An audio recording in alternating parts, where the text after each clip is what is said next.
আসসালামু আলাইকুম, সবাইকে স্বাগত জানাচ্ছি বিডি দর্পণের নিয়মিত আয়োজন আজকের দুনিয়ায়। আপনাদের সঙ্গে আছি আমি তাসনিম হুসাইন। চলুন জেনে নেওয়া যাক সারা বিশ্বে এ পর্যন্ত ঘটে যাওয়া প্রধান খবরগুলো। ইসরায়েলের বেন গুরিয়ন আন্তর্জাতিক বিমানবন্দরে হুথিদের হামলার জবাব দেওয়ার প্রতিশ্রুতি দিয়েছেন দেশটির প্রধানমন্ত্রী বেনিয়ামিন নেতানিয়াহু।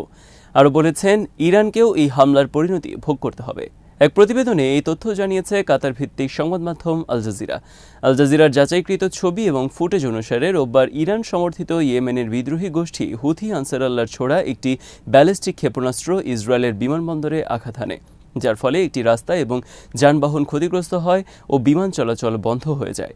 রোববার সকালে ইসরায়েলি সেনাবাহিনী নিশ্চিত করে তাদের প্রতিরক্ষা ব্যবস্থা বেশ কয়েকবার ক্ষেপণাস্ত্রটিকে গোলা ছুড়ে ভূপাতিত করতে ব্যর্থ হয়েছে, যদিও এটিকে বাধা দেওয়ার চেষ্টা করা হয়েছিল।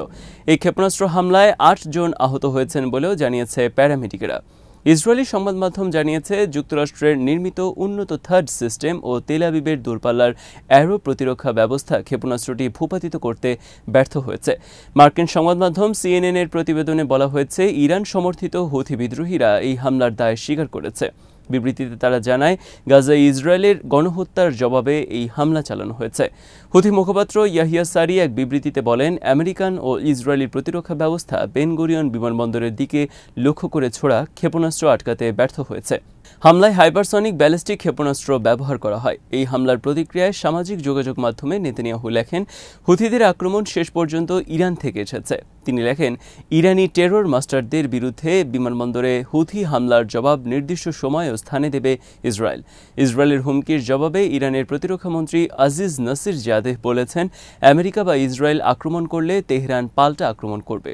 ইরানের রাষ্ট্রীয় টেলিভিশনকে নাসির জাদেহ বলেন, যদি এই যুদ্ধ আমেরিকা বা ইহুদিবাদী সরকার শুরু করে, তাহলে ইরান তাদের স্বার্থ, ঘাঁটি এবং সেনাবাহিনীকে যখনই প্রয়োজন মনে হবে লক্ষ্যবস্তু মনে করবে।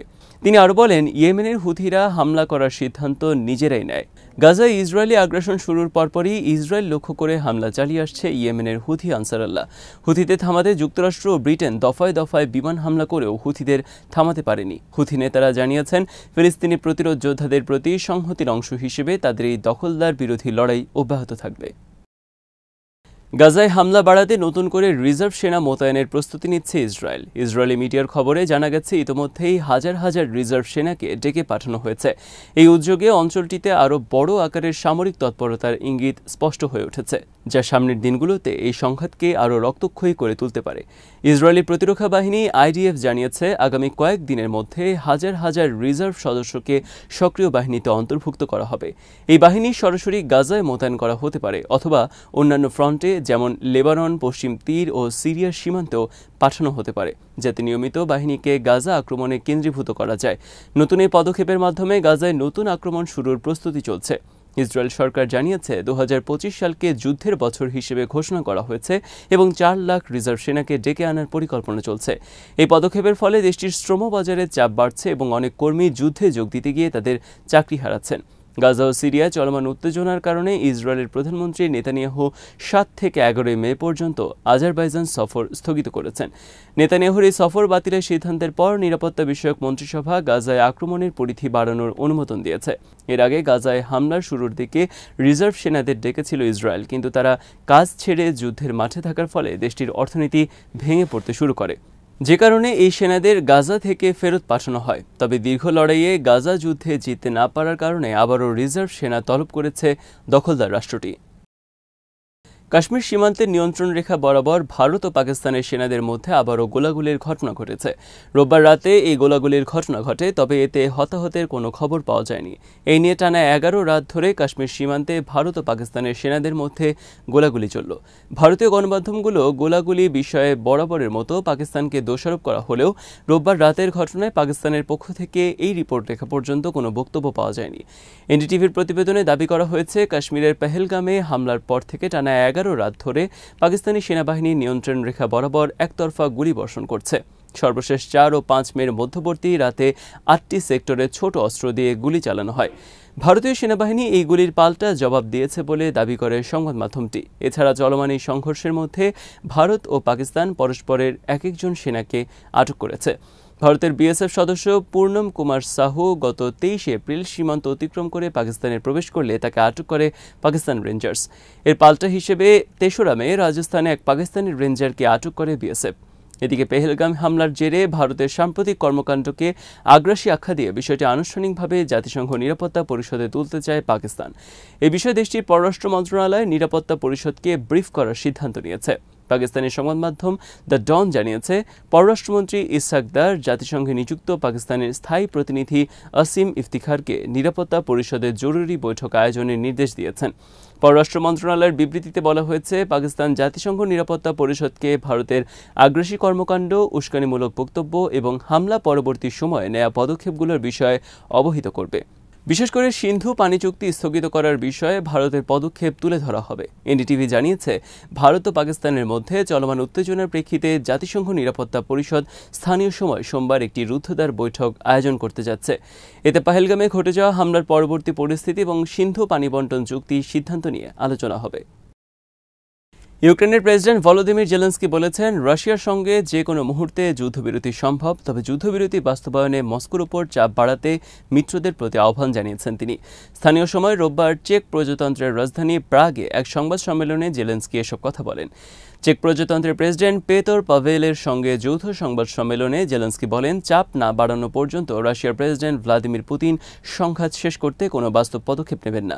জেলেনস্কি আরও বলেন, আমরা বিশ্বাস করি রাশিয়া চাপ প্রয়োগ ছাড়া যুদ্ধ শেষ করার জন্য কোনো বাস্তব পদক্ষেপ নেবে না। যুক্তরাষ্ট্রের দেয়া যুদ্ধবিরতির প্রস্তাব রাশিয়া উপেক্ষা করার আজ 54তম দিন। ইউক্রেনের প্রেসিডেন্ট আরও বলেন, আমরা বিশ্বাস করি যে কোনো মুহূর্তেই যুদ্ধবিরতি সম্ভব, সেটা আজ থেকেও হতে পারে। আর এই যুদ্ধবিরতির অন্তত 30 দিন চলা উচিত, যাতে কূটনীতির জন্য প্রকৃত সুযোগ তৈরি হয়। সম্প্রতি প্রেসিডেন্ট ভ্লাদিমির পুতিন 8 থেকে 10 মে পর্যন্ত ইউক্রেনে 3 দিনের যুদ্ধবিরতির ঘোষণা দেন। দ্বিতীয় বিশ্বযুদ্ধে নাৎসি জার্মানির বিরুদ্ধে সোভিয়েত ইউনিয়নের বিজয়ের 80তম বার্ষিকী উপলক্ষে এই যুদ্ধবিরতি ঘোষণা করা হয়। জেলেনস্কি বলেন, এই ধরনের পদক্ষেপ অর্থহীন। তিনি গত মার্চ মাসে দেয়া যুক্তরাষ্ট্রের প্রস্তাব অনুযায়ী অন্তত 30 দিনের নিঃশর্ত যুদ্ধবিরতির আহ্বান জানিয়েছেন। তিনি আরও বলেন, 9 মে বিজয় দিবসের প্যারেডে ট্যাঙ্কের প্রদর্শনী না করে পুতিনের উচিত ছিল কিভাবে এই যুদ্ধ বাস্তবভাবে শেষ করা যায় তা নিয়ে চিন্তা করা। 3টি বিষয় জরুরি: প্রথমত, রাশিয়ার বিরুদ্ধে আরও কঠোর নিষেধাজ্ঞা; দ্বিতীয়ত, ইউক্রেনকে সহায়তা অব্যাহত রাখা; এবং তৃতীয়ত, ইউরোপ জুড়ে উল্লেখযোগ্য হারে প্রতিরক্ষা সহযোগিতা বৃদ্ধি। বিদেশে নির্মিত সব সিনেমার ওপর 100% শুল্ক আরোপের ঘোষণা দিয়েছেন ট্রাম্প। তবে এই শুল্ক কিভাবে কার্যকর হবে তা এখনও স্পষ্ট নয়। সোমবার এক প্রতিবেদনে এই তথ্য জানিয়েছে সংবাদ মাধ্যম আল জাজিরা। নিজস্ব সামাজিক যোগাযোগ মাধ্যম ট্রুথ সোশ্যালে ট্রাম্প লেখেন, অন্যান্য দেশ আমাদের চলচ্চিত্র নির্মাতাদের আকৃষ্ট করতে বিভিন্ন প্রণোদনা দিচ্ছে। হলিউড ও যুক্তরাষ্ট্রের অন্যান্য অঞ্চল ক্ষতিগ্রস্ত হচ্ছে। এটি একটি সমন্বিত প্রচেষ্টা এবং তাই এটি জাতীয় নিরাপত্তার হুমকি। এটি বার্তা এবং প্রচারণাও বটে। তিনি যুক্তরাষ্ট্রের বাণিজ্য বিভাগ এবং মার্কিন বাণিজ্য প্রতিনিধিকে নির্দেশ দিয়েছেন, বিদেশে নির্মিত সব চলচ্চিত্রের ওপর 100% শুল্ক আরোপের প্রক্রিয়া অবিলম্বে শুরু করতে। তবে এই শুল্ক কিভাবে কার্যকর হবে তা স্পষ্ট নয়। ট্রাম্প আরও বলেন, আমরা এখন খুব কম চলচ্চিত্র তৈরি করছি। অন্যান্য দেশ আমাদের চলচ্চিত্র শিল্প চুরি করেছে। তারা যদি যুক্তরাষ্ট্রের চলচ্চিত্র তৈরি করতে না চায়, তাহলে তাদের চলচ্চিত্রের উপর শুল্ক আরোপ করা উচিত। এই ঘোষণার আগে Trump Sylvester stallion, Mel Gibson এবং জন ভয়েটকে বিশেষ দূত হিসেবে নিয়োগ দেন, যারা হলিউডের হারানো ব্যবসা ফিরিয়ে আনার দায়িত্বে থাকবেন। তিনি বলেন, এই অভিনেতারা তার চোখ ও কান হিসেবে কাজ করবেন এবং একই সঙ্গে তিনি হলিউডের সোনালী যুগে ফিরিয়ে আনার পরিকল্পনা করবেন। হলিউড সাম্প্রতিক বছরগুলোতে কঠিন ব্যবসায়িক পরিস্থিতির মুখোমুখি হয়েছে, যার মধ্যে কোভিড-19 মহামারী এবং 2023 সালের অভিনেতা ও লেখকদের ধর্মঘটের বিষয়টিও রয়েছে। 2024 সালে হলিউড স্টুডিওগুলো বিশ্বব্যাপী প্রায় $30 বিলিয়ন আয় করেছে, যা 2023 সালের তুলনায় প্রায় 7% কম। আজ এখানেই শেষ করছি। সবাই ভালো থাকুন, সুস্থ থাকুন আর দেখতে থাকুন বিডি দর্পণ। চ্যানেলটি ভালো লাগলে সাবস্ক্রাইব করুন, সংযুক্ত থাকুন আমাদের ফেসবুক পেজে। আল্লাহ হাফেজ।